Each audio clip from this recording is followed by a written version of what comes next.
হরে কৃষ্ণা। ভগবানের ভোগের থালাটা সাজিয়ে নিচ্ছি। নববর্ষের ১ম দিন ভগবানের জন্য কি আয়োজন করেছি।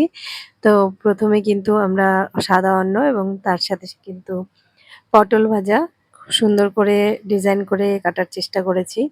তো তারপরে কিন্তু হয়েছে উচ্ছে ভাজা, উচ্ছে বা করলা ভাজা এবং তারপরে কিন্তু রয়েছে ভগবানের ভোগের জন্য ভেন্ডি ভাজা। খুব সুন্দর করে ছোট, ছোট করে ভেন্ডি কুচিয়ে নিয়েছি।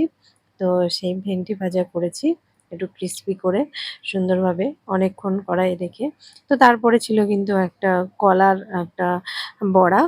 তো কলার বড়াগুলো সাজিয়ে নিচ্ছি। তো এবং তার সাথে কিন্তু দেখতে পাচ্ছ খুব সুন্দর করে কলার বড়াগুলো সাজিয়ে নিয়েছি এবং এরপরে কিন্তু চলে যাচ্ছে কলার খোসা বাটা।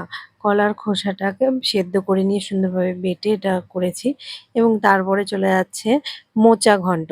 এটা কিন্তু মহাপ্রভুর খুব প্রিয় আইটেম এবং তারপরে চলে আসছে কলার কোপ্তা, কাঁচা কলার কোপ্তা।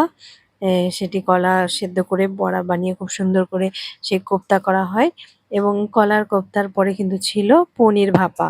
এটা সর্ষে দিয়ে এবং পোস্ত দিয়ে সুন্দর করে করা হয়েছিল এই পনিরের সবজিটা এবং তারপরে কিন্তু ভগবানকে ঘি দিয়ে দিচ্ছি। অন্নের সাথে ঘি দিতে হয় ভগবানের ভোগে।